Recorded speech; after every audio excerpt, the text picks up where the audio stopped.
Okay mga kasawild, sasagutin ko lang yung comment dito, no? Doon sa video ko na ang mag-asawa para magkaroon ng ipon na pambayad sa ospital pag nanganak, dapat sa tuwing magla-love making sila, bawat kadyot piso. May nag-comment doon, no? Ang sabi niya, si Raulo, nagpayo ka pa. Si Raulo lang yung pakinggan, no? Pero pag ginawa mo yon, yun yung katotohanan. Makakaipon ka talaga pag ginawa mo. Subukan mo. Tapos sabihin mo sa akin kung hindi totoo. Bawat kadyot mo, piso.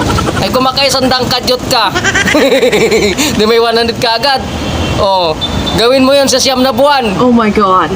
Di malaki maiipon mo, di ba? Sabihin mong si Raulo, nagpayo pa ako. Gaganda ng payo ko. Intindihin nyo lang, di ba? Ay kung tutunga-tunga nga, tira lang ng tira. Di ba? Walang maiipon. Pero hirap magbilang din nun, no? 1, 2, 3, 4, 5, 6, 7, 8, 9, 10, 11, 12, 13, 14, 15. Putik yan. Pag diniin, ay 50 yun, 50 agad. Dapat may mga ganun. Kung hindi nga gagawin yun, hindi makakaipon.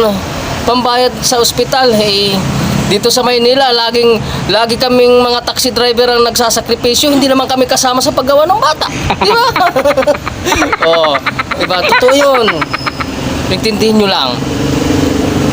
Pag ginawa nyo, totoo. Pag hindi nyo ginawa, hindi totoo. Bye-bye.